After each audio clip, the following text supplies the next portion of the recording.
Randy Lollini of Lollini Brick, Martins Ferry, Ohio. My great-grandfather is really who started selling brick in 1956, but my great-grandfather, he was the one who originally learned the trade. He was born in Italy. They left Italy when he was like 12 years old. I think that's when he got out of school, and then they went to France. Said Italy was just so corrupt always because there was no upward mobility. I hear that from a lot of old Italians I've talked about that came over. It was so corrupt and crooked, there was just no way up. So they went to France, and France wasn't much better. But France, he was able to fight his way onto a job site to learn the trade, because they used to cover the job sites up so people couldn't sit around and watch. So he literally had to fight his way onto the job site. Some old Italian guy took a liking to him and let him train under him, and that's how he learned the trade from age 12 to 18. And then he hopped on a boat when he was 18 as the oldest brother. He came across through Ellis Island, signed the book, and then he learned English, working in the mines in New York, because a lot of people always worked in the mines. And then he ended up moving to Rayland, Ohio, which isn't far from here. He had an acquaintance from Europe over there that he knew, I believe. I think it was a relative. And then from there, he started laying brick. And my grandpa said before the Depression hit, they were very well off. My grandpa, being classically trained, he actually laid a bunch of the kilns that used to be in Bel Air, where they had the glass factories.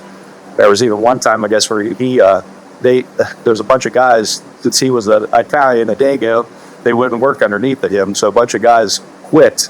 And that guy that owned the glass factory said, okay, he said, Lollini's the only one who knows how to build these kilns, because they kept falling in. So my great-grandfather, I guess, went and rehired all them people, and they all worked under him. But my grandfather said they were really well off before the Depression hit. And then when the Depression did, Grandpa started building houses and stuff, and that's what my grandfather grew up doing with him also. And my grandpa went to World War II, and it's a really great story behind all that. But when he came back, him and his dad started building houses together. And then in 1956, Grandpa started selling brick and stone, and he quickly got out of laying brick because he knew all of the people that he was laying brick against. All the other bricklayers in the area weren't going to send him customers if he was also laying brick. So from there, we just became a distributor of products in building goods. And we've added a lot of different things since then.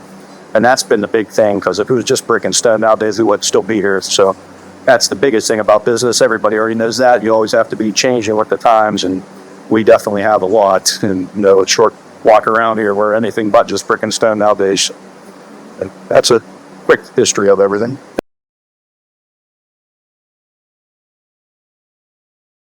Yeah, I mean, I grew up since I was 4 years old, going to the brick plant with my dad. Some of the best memories of my life, always, I spending a lot of time with my dad and grandpa. Most people don't get the amount of time that I got to do. But, I went to school to be a teacher. I went to 3.5 years to be a teacher.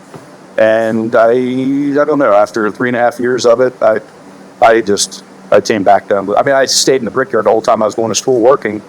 And I don't know, I just felt comfortable here.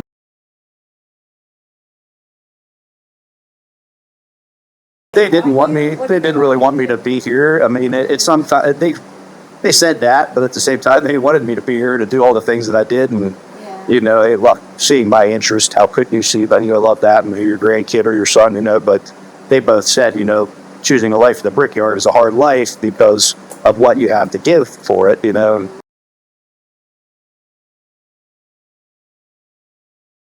It's just even certain products themselves. Some products you sell, man, you don't make nothing on. It costs so much money and you hardly make anything on. And other products, people expect to pay a lot more than they actually would cost. And it's really not based on cost, and it's just based on people's perspective a lot of times. So I realized that with certain industries, certain industries, people can make more money than other things easier. You know what I mean? It's the population. My grandpa always said, he always said with sales reps, when sales reps come in here, they try to beat you down on sales or whatever else. He said, you make sure you tell them guys that in our 13 counties around here, we don't have the population of Columbus. So he said, there's only so many people that are going to do certain things, you know what I mean? So there's only so much potential in certain areas, and you have to know your boundaries. And if that's not going to provide for you with that business, then you're going to have to add other things to your business. I think a lot of times I deal with so many big companies and tile distributors or this or that, and they stay just tile distributors or just this. And I think it's so dumb. They got these good salesmen out on the road. They're just selling me flooring. Well, what about wall things or ceiling things? You know what I mean? There's a lot of square footage there that they're in that same room with, and they should be trying to push, and I just don't think they diversify enough when they have an opportunity to before times get tough. One good thing my grandpa always told me, he said, is when times are good, everybody's busy, but when times get bad, the guys who've been doing good work will still be busy. And you know what I mean? So he always said, he told me that as a way to not worry about the future. You know, that's what he was trying to relay to me. He said, you're a good worker. You know, he said that you don't have to worry because you're always going to work hard. So that was a thing to make you feel better about life, you know, in general. So, and that's not always true, though. You can work your butt off sometimes and things happen and it don't, you know, but it was a good sentiment to pass along, if nothing else. I understood what he meant. So, and I've seen it be true.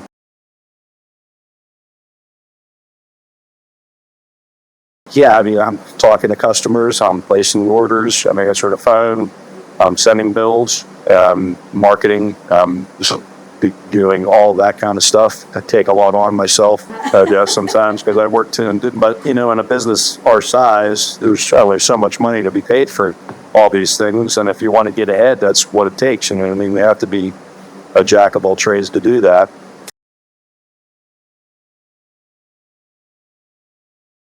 5, 6 guys throughout the year. We have a couple of different guys. Keep it very small. My grandpa beat that into me always, and he went too far on that aspect. But at the same time, there's strength in it. I always said, from my dad and my grandpa, you have to take a lot from them, from what you can learn over life. They taught me everything, you know what I mean? But at the same time, some things you have to grow past them also, because an example I always use for this is we used to sell these types of pavers that were $3.50, $4 a square foot. We'd sell them for. And then these companies are coming out with pavers that were costing me that much money. And I remember showing my dad and grandpa, thinking that is nuts. No one's going to buy these. Then somebody bought some. They ordered some out of the catalog, and they bought some, and I had a half a pallet left. And I used that half a pallet to put out as a display. And by the end of the week, I sold it to 3 other people after I had it on display. And I was shaking that guy's hand on a Friday night. So I realized, you know, I'm strong. I feel a lot of strengths from being so practical and frugal like they are. But at the same time, you can't let that hold you back for the rest of your life. Like, so I do know, like, as my grandpa in some ways, you know, it says you have to be willing to spend money to make money. And my grandpa always beat that into me, too. So he said, some things that you buy, some things that you sell, you won't sell any of tomorrow. So always be looking for the next new thing. But that costs money to do. Grandpa would have never spent money for the next new thing. But he learned that lesson, but he just wasn't willing to spend the money to do that. Some people make that mistake, you know. Like, the biggest mistake I see in business for most people down here, I'm sorry to keep just falling off on different things, but is I see a lot of contractors that are great bricklayers, or they're a great carpenter, or they're a great plumber, or this or that. They don't do the whole side of business because, well, the desk work is not fun. It's not what they've grown up liking to do, and that's the biggest mistake I see most people making business. It's not fun to do. Like, when 8 o'clock, I want to go home, but I still got these holes to finish and everything else. And I got somebody called me yesterday that I still got a chance to call them back, but I'm going to call them back. You know, and it might take me a day. And so many of these guys never call people back, and always call somebody back, whether it's 2 pieces of tile they need, I'll call them back. You know, and it just takes that for people to start bad mouthing my family. You know what I mean? So I can't let that happen. So I always call back.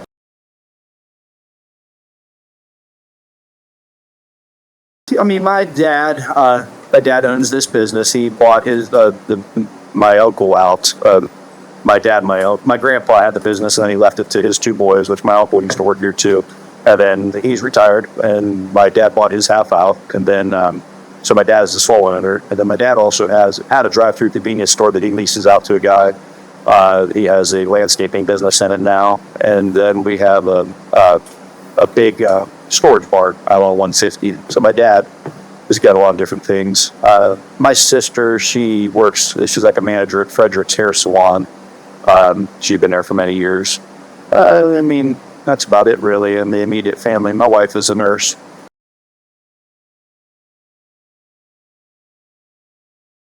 Well, it could just that family, I guess, more than anything else. My definition, I guess, was the secret to life is where at least I want to make the people I love, their existence as good as I can do. You know what I mean? That's my secret to life. You know, that's my secret to happiness. It's more important to me than anything.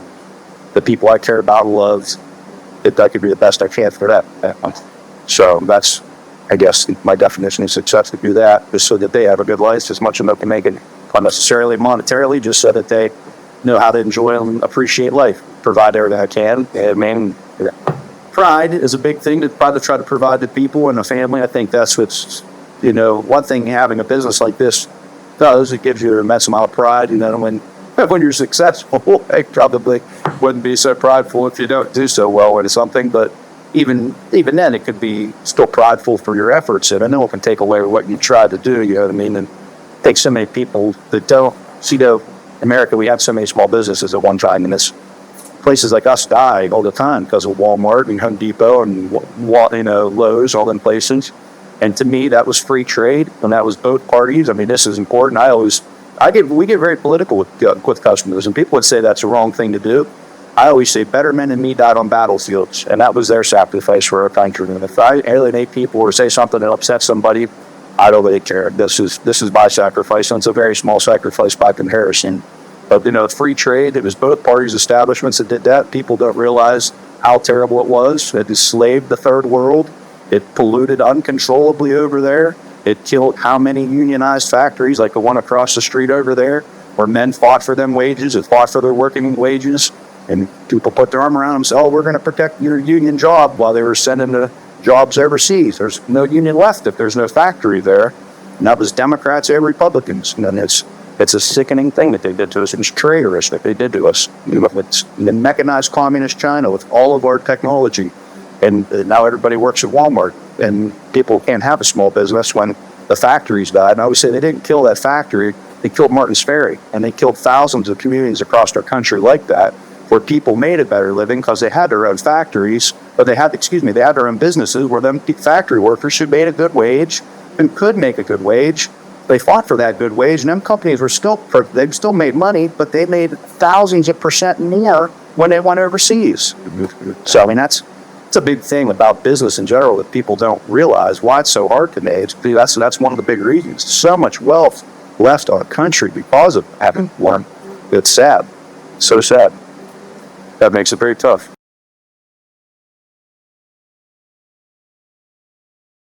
I mean, if I can't, if we have to shut the lights off, it's been a long time. This business has been right in now in my family now.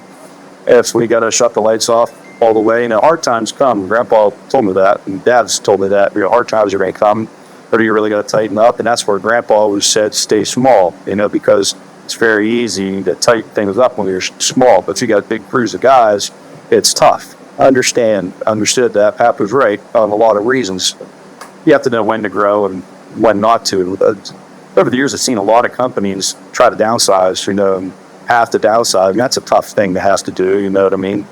To have to do to people or families that people work for. It's hard enough finding people, letting them go and stuff can be very tough. So finding people is tough. We're very fortunate. We've had great guys. It was very easy for me to have a lot of pride. I was lucky to have the family I did. I have a lot of pride. And I think pride drives people. If you have pride, you're going to do good in life. You're going to have pride in your country. You're going to try to do good for your country. But I think pride is the base thing to go back to. If people would have pride, and again, that business like this does give you some good sense of pride. That's one of the best things that I say about our business. That's the anyways.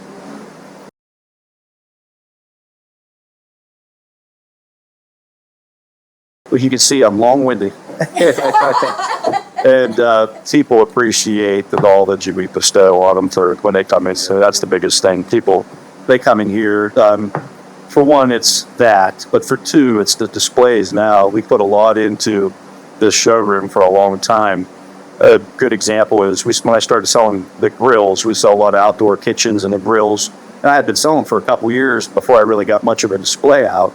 Once I got my display in there, I'm standing in front of about a $5,000 grill, and the lady felt free to pick a $5,000 grill out of the book, even though it wasn't that one. But actually having that display there, I could see the difference versus not having a display and her looking at a book. You know what I mean? So having a nice display, people know, this is, when they get here, this is a place to come for outdoor kitchens. This is the place to come for the panel systems we have, the screw to the wall. I have like 5 or 6 different systems, So, having that and having the knowledge behind it's more, Lowe's and them kind of places make it easy sometimes because what people go there and ask questions, and then they come over here, and it's a world of difference, and that makes it really simple sometimes. When Lowe's and them first came in, my dad and my uncle always said they could tell a big difference on our tile sales, how much it went down. But after a couple of years, people got so sick of Lowe's with not having the right stuff or ordering this and they coming in wrong or having problems that so many people came back and would swear off of them after that it helps out.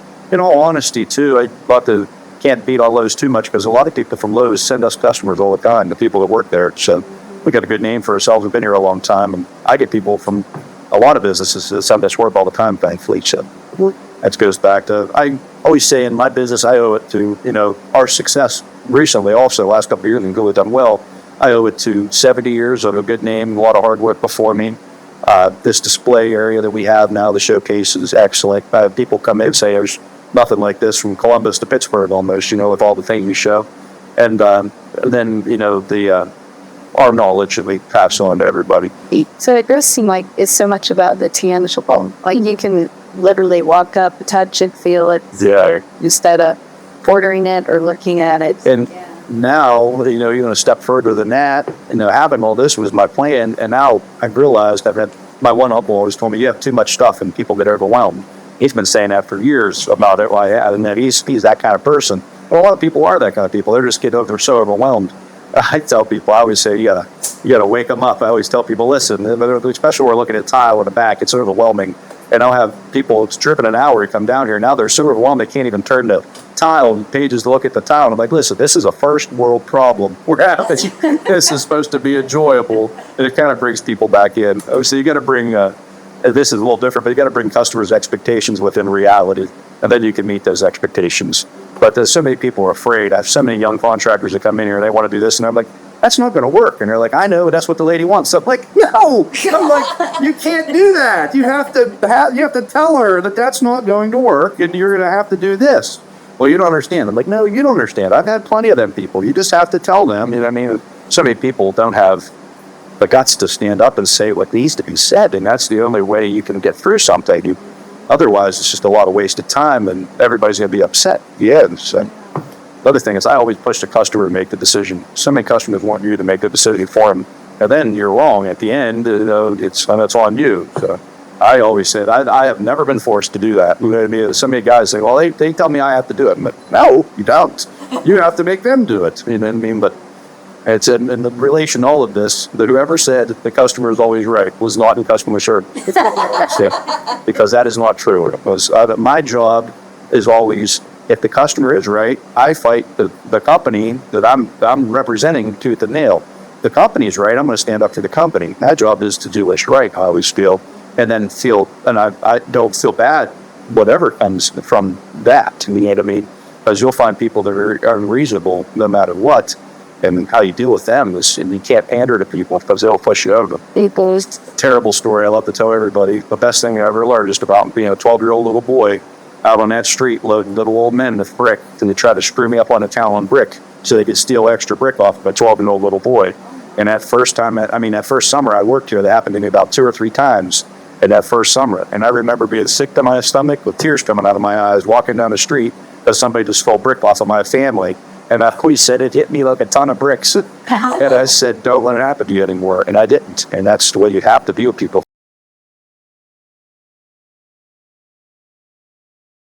Yeah, very similar. One thing we do, sets contractors, sometimes we give everybody the same exact price. We don't try to give contractor prices. We are in the Ohio Valley. It's not like we can put premium on stuff and in cities where they get more people and they can mark stuff up and then have a lower cost for contractors. And here in the Ohio Valley, that doesn't seem to work for us. We just try to give everybody the best low price we can. Their contractors are kind of... Yeah, it's like, when am I going to give people a test, you know what I mean, or trust their word that they're a contractor, or should I give them a better deal because they're a contractor and order for somebody versus the homeowner's going to buy 3 times as much in one sale, you know what I mean? So we just try to give everybody the best low price. There's so much to do in business. Having 2 prices for everything will be miserable.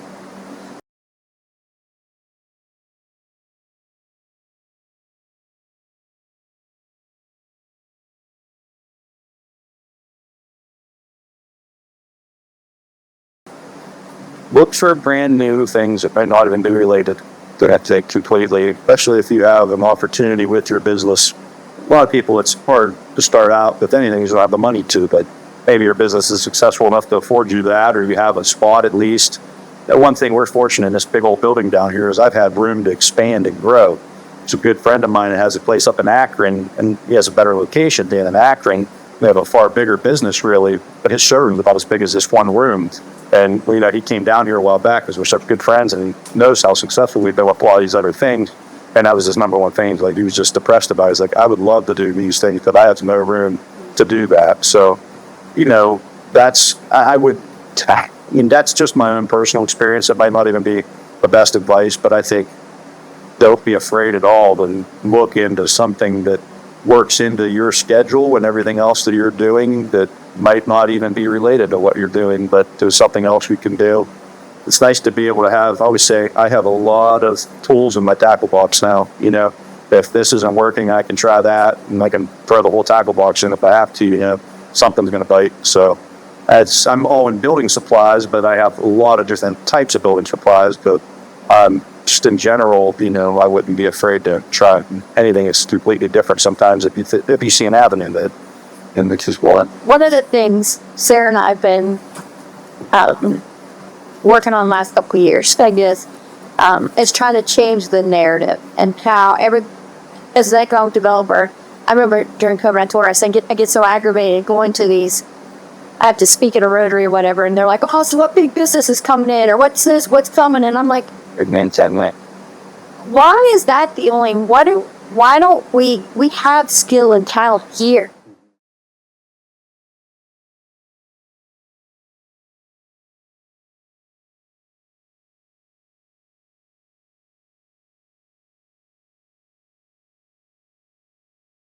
That's a cultural thing, I think, anymore. And again, I know Mike on the broken record, but pride. Yeah, that's a mentality of and nowadays, that's what I was trying to say, is it's a victim mentality that people have, and it's a entitlement. It's not just victim, but it's an entitlement and mentality. People are so easy to, I don't know, look for that anymore nowadays. It's sad. I just feel, so many people are, not that of potential. I just feel bad for some old people because they never realize their potential, and it should be embarrassing, I think, a lot of times for the entitlement mentality that just we have as a society nowadays. And again, pride overcomes that. People have pride. You don't feel that until you want to go out and do it on your own. Again, I'm very fortunate. It's easy for me to have that. I've had that beat into me, and I've inherited that pride and had a great family because that family's, it's the number one thing. I had a great, loving family. I had all four grandparents. My Aunt Leah was my grandpa's sister. She was an angel, a great grandparent, mom and dad. That's my great wealth in life. More than anything that I can say is having the pride in the family that I have and the love that I've been given, more than anything else. And I know a lot of people don't always get that. So that's something I can say I was given that helped me more than anything.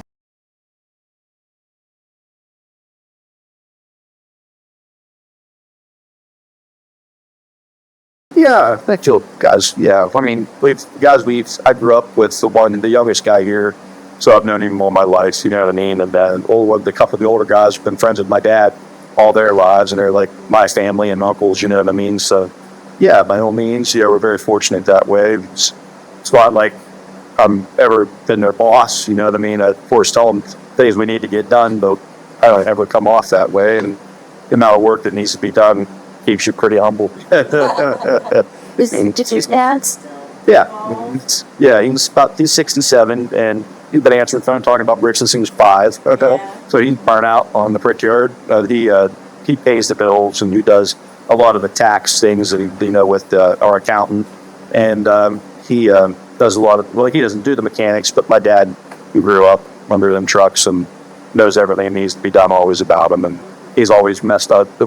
This building has a lot of roof on it. It was built in 1895, and we've got over half of it replaced now and redone. So, but Dad's always involved in them projects with the guys also. And I don't have time really with everything else I'm doing, so Dad handles those things and tries to enjoy some time off now at his age.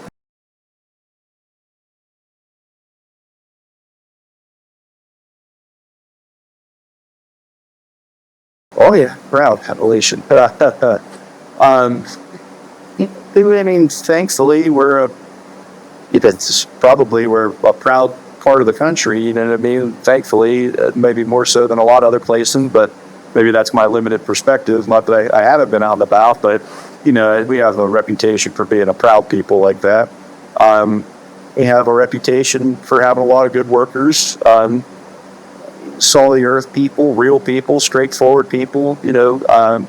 It's great to be able to deal with people like that, you know, and it'd be harder to deal with, you know, fake, pretentious people. And not that we don't have our share also, but I mean, that's one thing about our area I appreciate. I think the realism of people, I think that goes underappreciated in our locality. Maybe that's wrong. Maybe it's a small insight of it, but I don't know. That's one thing about it.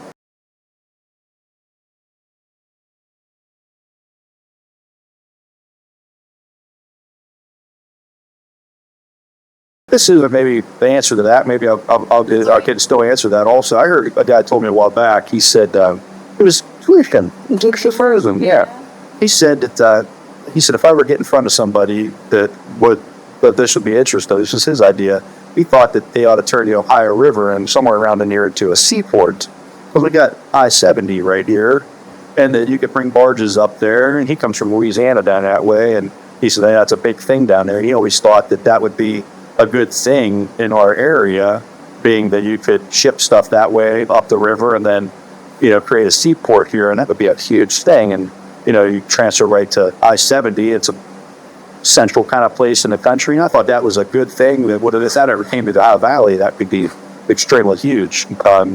It's interesting that thing's going out there towards Columbus, that Intel Center or whatever. That's going to be amazing. I think we'll feel effects all the way here. That's going to be such a huge project. About our area, I mean, I'm too into national politics always. I should pay attention more to local politics that way, I guess. Small But businesses in general. small businesses in general, and the trade is the biggest issue. Like the trade is the biggest issue of our time that no one's ever mentioned in either party until Trump came along. And for all his faults, I don't really care. I don't really care. Because what they did to us was far traitorous and worse than smooth-talking, politically correct politicians that enslaved third world kids, that mechanized communist China, that killed thousands of communities, were far worse than anything Trump's ever done.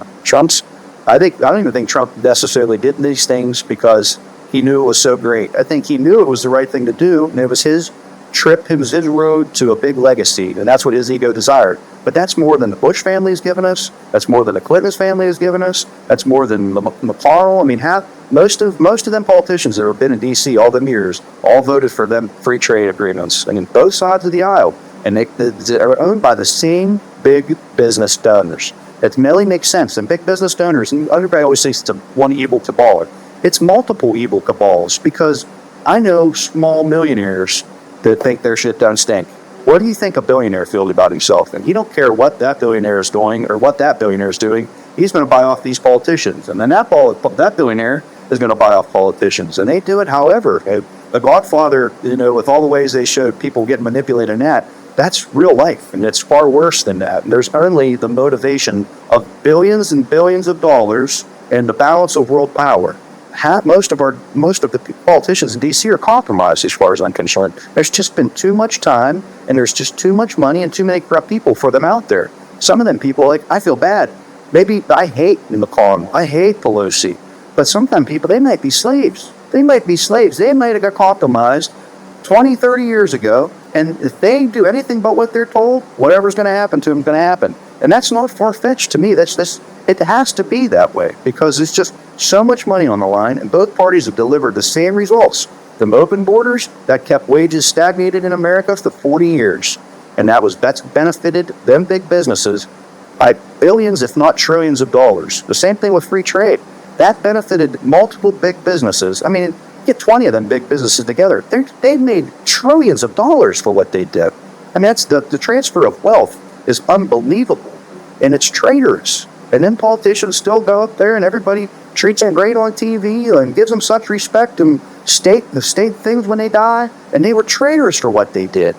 And that's disgusting to me. And there's so many people just go by and they're Small $50,000 lives, I always say, and no one ever looks past and understands the corruption that truly exists. I always said that little old man when I was 12 years old taught me, if you'll try to screw me over on end brick, what do you think they're doing in Washington, D.C.? It's disgusting, and it's the same thing. So that's what I got to tell you, politicians. Gonna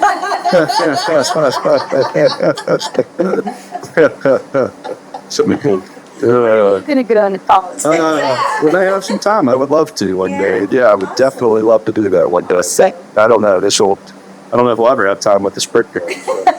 We stayed, politically active on the internet as much as we can, me and my dad, and that's what a lot of people bitch and say, I can't believe you guys would do that as you're in business. And again, I've said, better men than me died on battlefields, and you know what I mean? And that was their sacrifice. So this is a very small sacrifice to make. So I feel, people are always so afraid when they're in business to offend anybody or do anything. And it's not living. That's not why I'm in a business of my own. I'm not going to live that life, you know what I mean? Don't try to be offensive to people, but you got to stand up for what's right, because that's what made our country. You know what I mean? It took that spirit to make our country, and that's part of having that kind of spirit. That's what it takes to stay in business, to keep in business through all the hard times. You know what I mean? Because it's not all flowers and roses. And I think people would be shocked at the corruption. oh, it's disgusting. People don't want to look at it. People don't want to see it. And it's terrible. We are so lucky. Our life, all we have to do is stay informed and care and talk. People are afraid to talk to each other because they don't want to offend somebody. They don't want to get in arguments. So it's sad. I've lost friends. I don't care. It is what it is. I've lost friends. That's not about me losing that friend on the internet when I've gotten a discussion. It's about all the people reading it. That's what it's about. That's what I've always said. I don't care if that friend doesn't like me anymore. It doesn't matter. It is what it is. I've stood up for what was right, you know what I mean? And other people all this time walk up to me and they, oh, Randy, I love that. You finally told so-and-so the way that they need to be told. But they didn't even like that comment. They can't like it because they're afraid. They're afraid to like it. They're afraid to be seen to like it. That's sad.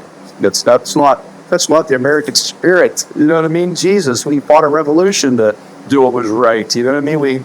We fought their fellow countrymen in the face to support the British. That's the spirit it took. You know what I mean? It's the terrible thing to have to say, but now people are afraid to offend a friend or a family member because they're saying what's needed to be said. And that's not going to keep a country.